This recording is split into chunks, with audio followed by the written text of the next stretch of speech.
మనోవిజ్ఞాన శాస్త్రం ప్రవర్తనను మానసిక ప్రక్రియలను అధ్యయనం చేసేటువంటి శాస్త్రం.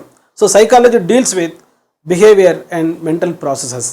అయితే ఈ బిహేవియర్ను, మెంటల్ ప్రాసెసెస్ను, మానసిక ప్రక్రియలను అధ్యయనం చేయడానికి 4 పద్ధతులు ఉన్నాయి. అంతఃపరీక్షణ పద్ధతి సెయింట్ అగస్టిన్ ప్రతిపాదించారు. ప్రయోగాత్మక పద్ధతి మీకు తెలుసు, 1879లో లీప్జిగ్ అనేటువంటి నగరంలో జర్మనీ దేశంలో వూంట్ అనేటువంటి మనోవిజ్ఞాన శాస్త్రవేత్త మొట్టమొదటి సైకాలజీ ఎక్స్పెరిమెంటల్ ల్యాబొరేటరీ ప్రారంభించారు.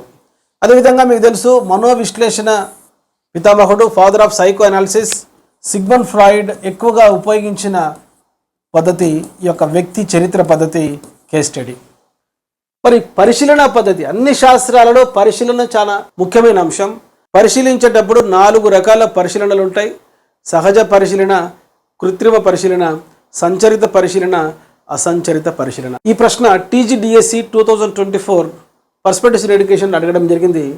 ఒక ఉపాధ్యాయుడు పరిసరాలలో లేదా విద్యార్థిలో ఎలాంటి మార్పులు చేయకుండా, అలాగే విద్యార్థికి తెలియకుండా ఆ విద్యార్థి గురించి తెలుసుకోవాలనుకుంటున్నారు. ఇక్కడ సరైన అధ్యయన పద్ధతి.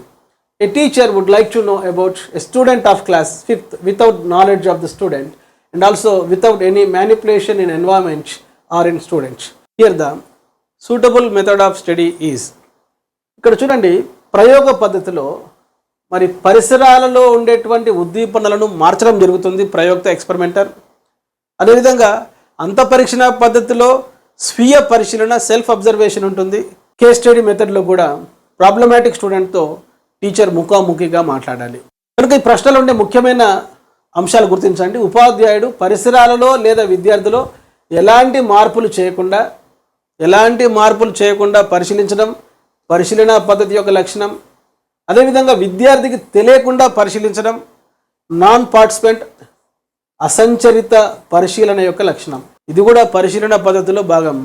కనుక ఆన్సర్ ఈ యొక్క ప్రశ్నకు పరిశీలన పద్ధతి. ప్లే స్టోర్లో ఎమిలీ అకాడమీ అని టైప్ చేసి నేడే యాప్ డౌన్లోడ్ చేసుకోండి. All the best.